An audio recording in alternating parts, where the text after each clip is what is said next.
You're about to hear one of the most twisted stories the media hoped you'd never notice. On the surface, it looks like Trump's getting a shiny new jet from Qatar. But scratch that surface and you'll find out a whole lot of political panic is underneath. From CNN's spin to ABC's embarrassing questions, this story has everything: deception, deflection, and one savage Trump response that you've got to hear for yourself. But on the other hand, what if the real scandal isn't what they're telling you, but what they're hiding? Let's get into it. Hey guys, welcome back to the channel. I'm glad you're here today.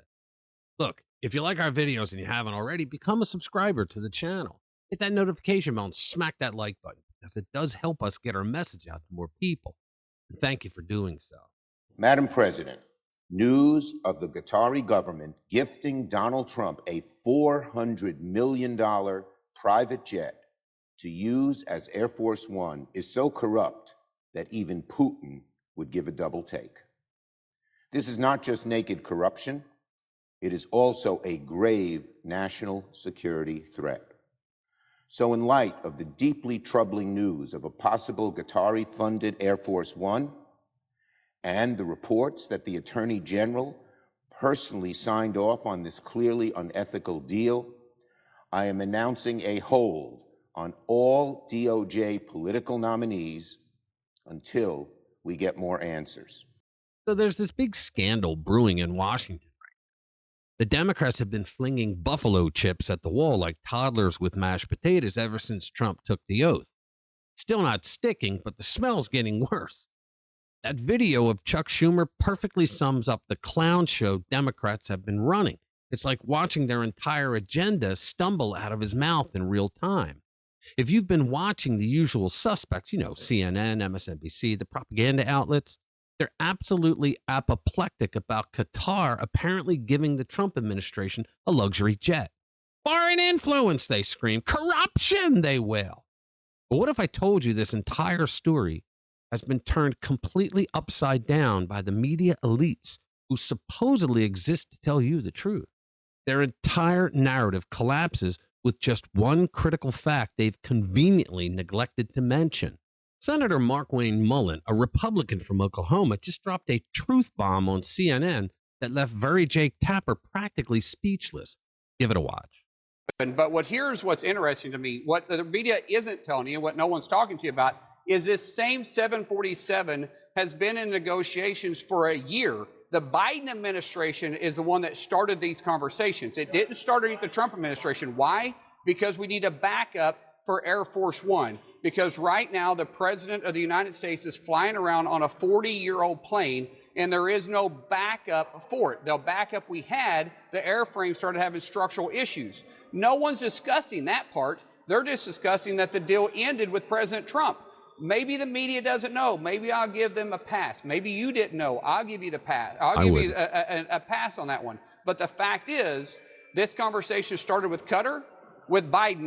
So according to the senator, this entire conversation about Qatar providing a backup plane for presidential use didn't start under Trump at all. It began during the Biden administration. Isn't that something? Chuck Schumer, eat your heart out.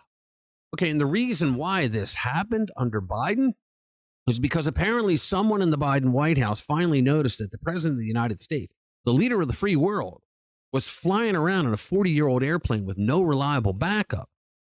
That's the kind of basic security oversight that should terrify anyone with a functioning brain. I mean, you think about it. They're complaining about Trump, who did nothing wrong here, and yet Obama sent $400 million on a plane to Iran on pallets in the middle of the night like a Mexican drug dealer. Well, Trump just saved taxpayers $400 million on a plane from Qatar.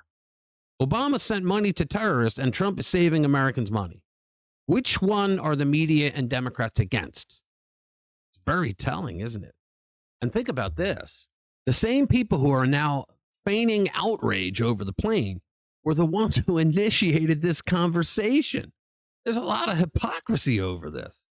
President Trump, with his characteristic bluntness, addressed this on Truth Social. He wrote, "So the fact that the Defense Department is getting a gift free of charge of a 747 aircraft to replace the 40-year-old Air Force One temporarily in a very public and transparent transaction so bothers the crooked Democrats that they insist we pay top dollar for the plane. Anybody can do that. The Dems are world-class losers. MAGA. Now, I want you to notice something here. Trump could have very easily said, you know what, let's be stupid. Let's ignore common sense and waste $1 billion of taxpayer money on a new plane. But instead, he said, thank you very much to a free aircraft. What's wrong with that, right? Now, predictably, the media couldn't resist trying to spin this as Trump getting some kind of golden personal gift from his oil-rich friends. So ABC sent a reporter to ask what they thought was a real gotcha question. Isn't this just a personal gift to you? Give it a watch. President, what do you say to people who view that luxury jet as a personal gift to you? Why not leave it behind? You're ABC fake news, right? Why It's not? only ABC. Well, a few of you would. Let me tell you, you should be embarrassed asking that question. They're giving us a free jet. I could say, no, don't give us. I want to pay you $1 billion or 400 million or whatever it is. Or I could say, thank you very much. You know, there was an old golfer named Sam Snead. Did you ever hear him? He won 82 tournaments. He was a great golfer. And he had a motto: when they give you a putt, you say, thank you very much. You pick up your ball and you walk to the next hole. A lot of people are stupid. They say, no, I insist on putting it. And then they putt it and they miss it. And their partner gets angry at them. You know what? Remember that, Sam Snead. When they give you a putt, you pick it up and you walk to the next hole and you say, thank you very much. Thank you very much. According to ABC News, which, let's be honest, is not exactly a Trump-friendly outlet, the plan is for the U.S. Air Force to take possession of the plane first and upgrade it with all the necessary security features required for presidential travel. Then, when it's no longer needed for official use, the aircraft will eventually go to the Trump Presidential Library Foundation. I mean, seriously, guys, what would you do in that situation? Would you turn down a free plane and instead charge the American taxpayers hundreds of millions of dollars? Of course not. Unless apparently you're a Democrat in 2025 because they've got nothing else. The Democrats are trying to make a thing out of this because the plane is coming from a Middle Eastern country. They're trying to make it look like Trump is being irresponsible with our national security because they could have listening devices or bombs or whatever else on the plane. It's almost as if they don't know that the U.S. Air Force is going to go over every square inch of that plane before they release it for presidential travel. They're just trying to use this as a cudgel against Trump and his agenda. But remember, this entire conversation started under the Biden administration. Trump had nothing to do with it. Now, these Democrats, these clowns in Brooks Brothers suits, don't even know the history or the relationship between the United States and Qatar. Qatar won its independence in 1971. The U.S. and Qatar have a strong relationship rooted in diplomacy, economics, and security cooperation, with diplomatic ties formally established in 1972. The U.S. and Qatar have collaborated on regional security initiatives in the Persian Gulf. The two countries have extensive economic ties, particularly in the hydrocarbon sector. Qatar hosts the Al Udeid Air Force Base, a major hub for U.S. military operations in the region. Qatar's role in supporting U.S. military operations in the region, including hosting CENTCOM forward headquarters, is significant. Qatar's PR team, obviously caught off guard by the media frenzy by the lefties that run things here, they tried to slow things down with a carefully worded statement.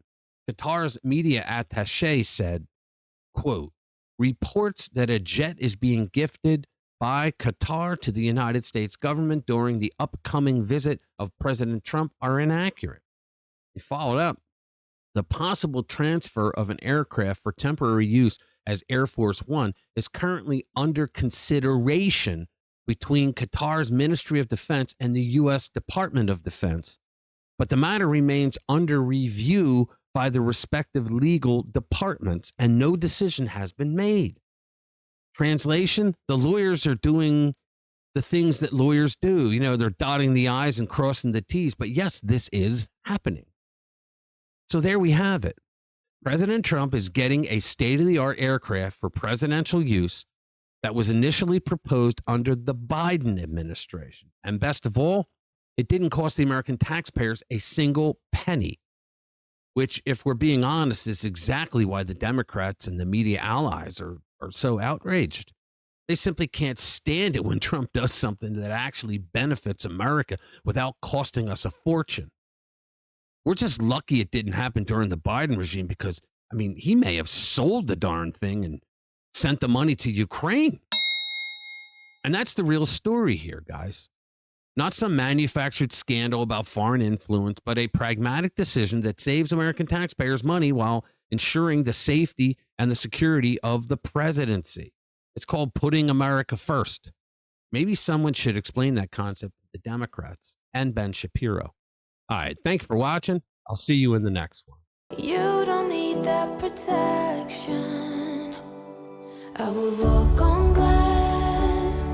I will run 10,000 miles and more. I will give my eyes. If you lost your sight, I will run through fire. I will carry you through the